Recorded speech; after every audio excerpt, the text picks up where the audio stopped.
Hello my dear teachers. ಈಗ ತಿರ್ಗಾ ನಾವು ವಾಪಸ್ ಬರೋಣ.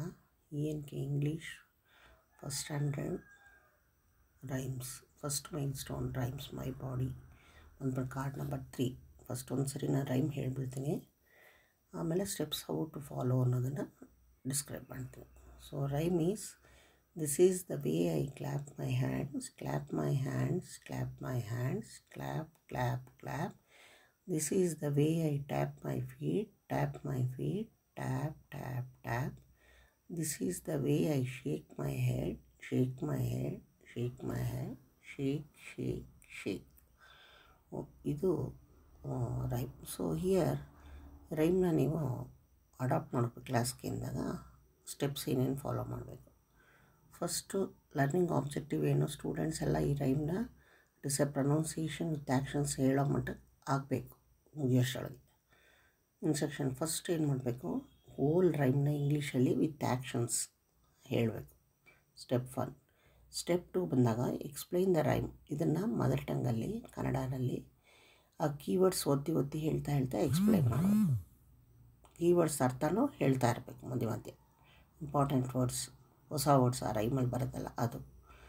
ಸೊ ನೆಕ್ಸ್ಟ್ ಸ್ಟೆಪ್ 3ನಲ್ಲಿ ಹೋಲ್ ರೈಮ್ನ line by line with action ಮಾಡ್ತಾ ಸ್ಟೂಡೆಂಟ್ಸ್ಗೆ ಅವ್ರನ್ನ ರಿಪೀಟ್ ಮಾಡಿಸಿ ಹೇಳಿಸ್ಬೇಕು. ತುಂಬ ಎಷ್ಟಾಗುತ್ತೋ ಅಷ್ಟು ಆ್ಯಸ್ ಮೆನಿ ಟೈಮ್ಸ್ ರಿಪೀಟ್ ಮಾಡಿಸ್ಬೇಕು ಟಿಲ್ ದ ಸ್ಟೂಡೆಂಟ್ಸ್ ಕ್ಯಾನ್ ಎಲ್ಲ ಮಕ್ಕಳು ರೈಮ್ ಕಲಿಯೋ ತನಕ ಇದನ್ನು ಸ್ಟೆಪ್ 3ನ ಮಾಡಬೇಕು, ಹೇಳಿಸ್ಬೇಕು. ಸ್ಟೆಪ್ 4ಗೆ ಏನು ಮಾಡಬೇಕು, ನೀವು ಒಂದು ಸಾಲಿನ ಅರ್ಧ ಭಾಗವನ್ನು ನೀವು ಹೇಳಿದ್ರೆ ಮಿಕ್ಕಿದ ಭಾಗನ ಮಕ್ಕಳು ಹೇಳಬೇಕು.